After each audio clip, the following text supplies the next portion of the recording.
If it's knowledge, humour, or a different perspective that you seek, look for the wisdom in the words that we speak. Words and wisdom. We'll let you decide. Hello and welcome to Words and Wisdom with your host, Michael Markham. And Zach Purdy.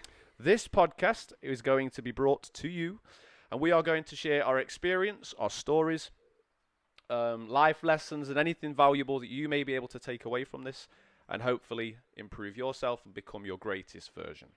Today, we are going to be introducing this wonderful gentleman so you can get to know a bit about Michael Markham, his background, and his story, because it always helps for the listener to know that, where you've been and what you've been through, because maybe they can relate and we can help these people. And share them stories, yeah, completely.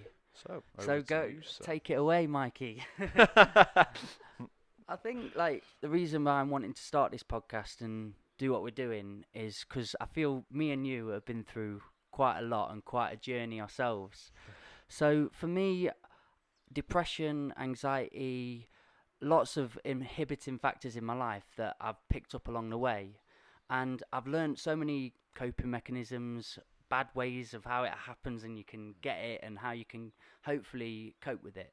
So I wanted to do a podcast where I was doing it for myself so I can search things up, I can look and find out other ways of coping and other ways of learning more about myself. So it's a self-ish act in a ish way. yeah, but we're helping others at the same time. And exactly, I wanted to go and say, if there's a little mini Mikey out there and I can sort of speak to him on a level and say, oi, yeah, listen. We basically just want to provide value for people and help people, and just we enjoy making podcasts. We enjoy talking. Everybody enjoys talking. Exactly. So that's it.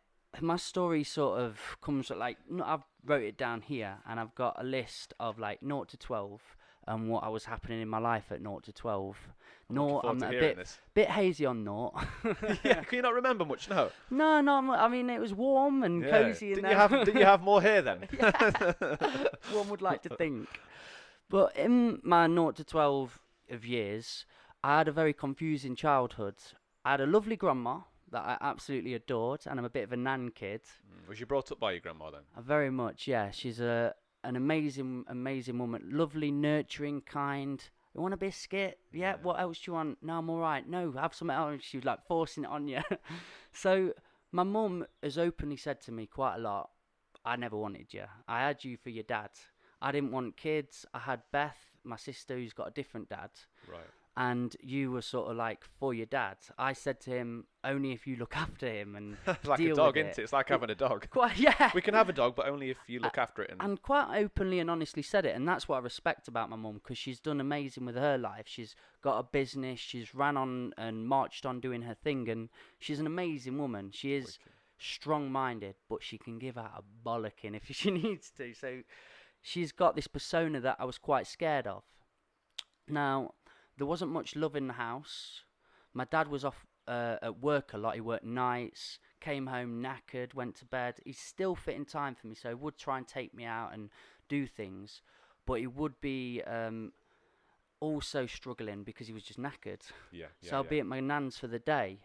And then being at my nan's, I used to comfort eat a lot. Even as a young kid, because everything was just so accessible. If I want a penguin bar, she knew she had 100 there, and I could have as many as I wanted. Marmite sandwiches on demand. Grans and nans love feeding, don't they? Everybody listening to this podcast has a gran or a nan, or has had a gran or a nan that just feeds them. No, and if you don't have it, you're disrespecting them. Yeah, if you don't eat that penguin bar, you're disrespecting your nan. And playing games. So yeah, we'd play Xbox together, me and my grandma, and it was the best life in that sense. But there was what's that? What games did you play?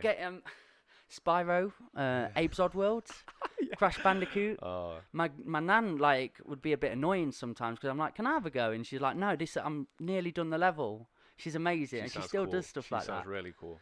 So realistically, it was a nice environment for me, but there was also a lot I was missing out on, which left quite a few scars. So I wrote from there, 12 to 18 was school time and education time. In secondary school, a bit of primary school, and I just really struggled. I hadn't learned how to be around people. I hadn't learned how to socialize and meet friends and what to do. So I'd just come with the random techniques and just be like, hello. Yeah. And I think they could smell it from me. I think you come like you overemphasize sometimes with the how is everybody? Yeah. Can I please? Yeah, because you're I trying to. Yeah. struggle with like silence. I want the awkward noise for me, things like that. I've had a lot of scars from that. But there quickly, being a fat kid as well, because of Nan feeding me so much, I was horrifically bullied. I had the worst bullying imaginable. Every day, I've actually seen that bully recently, so that's an interesting story. How did that but go? Oh, maybe we should. yeah, no, I'll save it. I'll jump Yeah, on, but I definitely. will talk about that because it was quite interesting. But every day in the playground, it was just a battlefield, and I was looking around, where's he going to be? And it was when they find you, it was a fight, or it was like you're fat and da da da da. You can imagine it. And at school as well, and I don't want to blame the school too much, but they definitely had a part to play. They just couldn't help me. They just had this system where it was like these kids are doing well, this one isn't. Not searched too much further about that, and was just like, "Come on, why aren't you doing your work?" And I was like, "Well, I've got a lot more on the go at the Yeah, minute yeah. that But I'm thinking you don't about." know that at that age, do you? You're not really sure what's going off. Like, Mm. yeah, yeah. Looking back, I suppose you can kind of knowing what you know now. You can kind of say this is why I didn't learn, and this is why I didn't learn in that way. And Yeah, and I was having these, I'd go home. I wasn't doing homework like some kids were sitting with their family and going through the what's 10 times 5 sort of thing. And I was just going home. My mum would say, "Do your homework." Okay, go off back to playing games again. Not learning, not engaging with people, really hated school. I really didn't like my childhood. The only escapism I got was my nan's house. yeah, So I'd grow on and I'd be eventually kicked out of my primary school. I'd eventually really struggle with Mill Hill, like the school I was at in secondary school. Um, I was a social butterfly as well. People would like me. Some people were like, "Oh, he is a nice guy," so they'd invite me to parties. I'd go out and stuff, but I was just confused all the time. Like, I don't want this life. I don't want to just do what you're doing. I don't want to get on all these drugs. So at about 17, 18, I got into sport, which was really good for me. And I went boxing all the time. Gordon Watson, who really was like a life coach to me in so many ways, picked me up and was like, "Right, we're going to get you into shape and get you boxing a bit." And it was amazing for me. It really was a life-changing experience. And I was picking up so much. I went to Alexandra Palace and had a boxing tournament, did really well wicked, there. wicked. Um, Fought against, my first fight was against a guy in the RAF who was an ex like Marine and everything, and he's hard, but I had a good go. Do you know what? Looking at you now, knowing you now, like Mikey, loving Mike, rhythmical Mike, poetry. You know, knowing that you used to do that as well, it's It, quite the contrast, isn't it? exactly that, and that's a lot of the response I get from people a lot of the times. Like, "You did what?" And I've got so many different sides to myself, and I think that's come from childhood. Do you think that's so to do with being a social butterfly as well? Because Yeah. because you picked up on so many different aspects of different genres of people, we'll say. Completely, mate. Uh, Complete. That is, I take it as a pro and a con. Like, sometimes it's nice to think, "Oh, if I'd have just gone down one line, I would have had a clique of friends to be with and just uh, been involved in a certain thing." but you might not be here today doing what you do now. So Exactly. I think if you're a chancer and you try a bit of everything out, as soon as you do find maybe your thing, you're on this level, aren't you? You're like, "Right, this is what I want to be," and I found it for myself. yeah, being in touch with yourself, knowing who you are, and that's something we'll definitely go into. Touch on in these Yeah, like- podcasts together. So after school, Mikey, I'm being the interviewer now. I like this. I love it, mate. So I'm ready. through school, you got kicked out. You got into boxing. Boxing. That again was doing boxing for about 2 years. I loved it to pieces, but there was a side of myself again I felt unsure about. There was something else there. I needed more because I did a rubbishy job that I ended up working at Thornton's. I ended up working on the farm.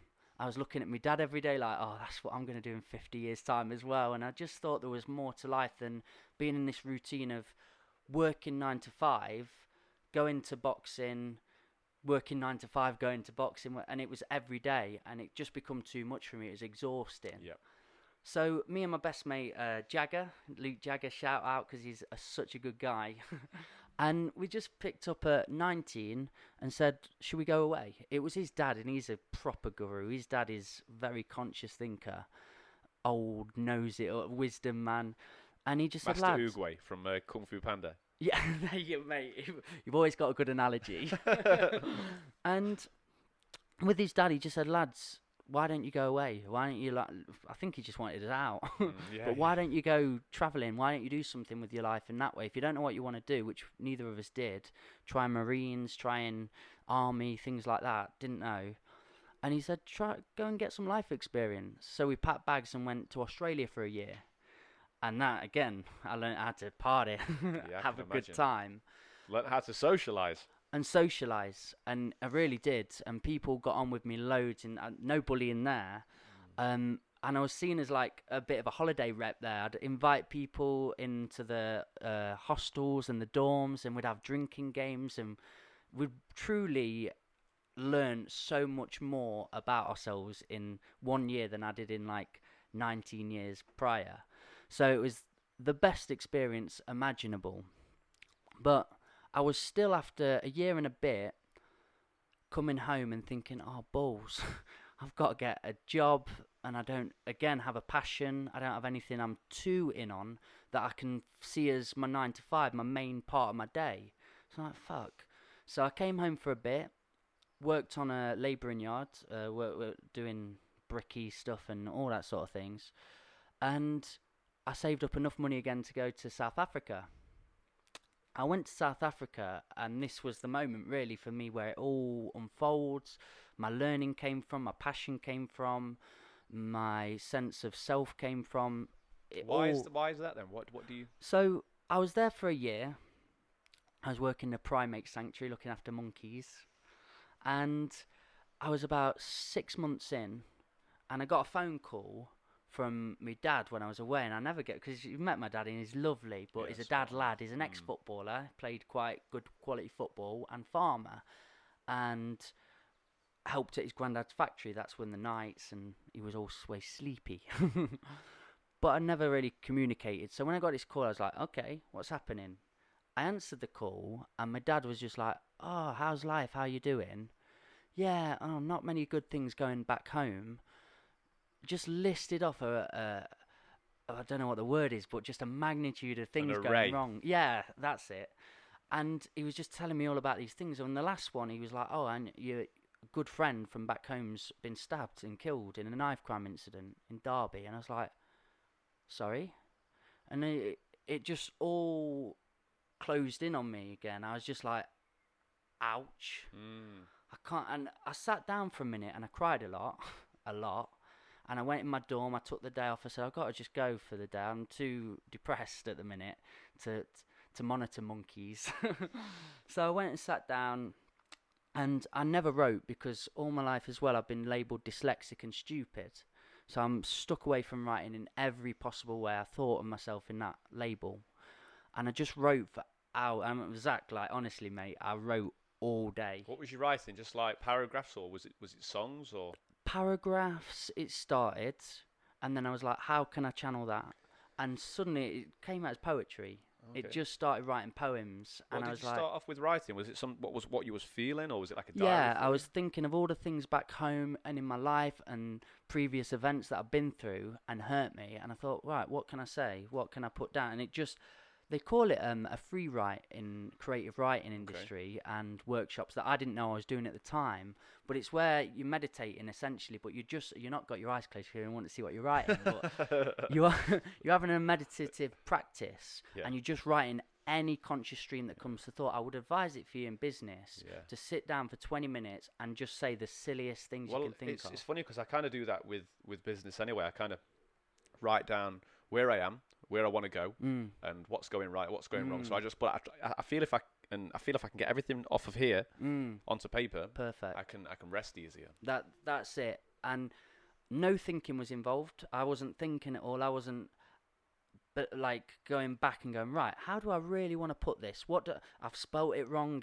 I was just going right, and get it down. And it honestly was the most cathartic, beautiful feeling I've ever experienced. I was just like, oh my God, I've had like 6 hours and 7 pages of writing here, back to front. And I just healed like in a moment. Wow, that's insane. And I was like Dora the Explorer with a pen then. I was running around South Africa like, I'm going to write everything Can I write you a down. letter? Excuse me, can I write you a letter? Yeah. No, please let me write you a letter.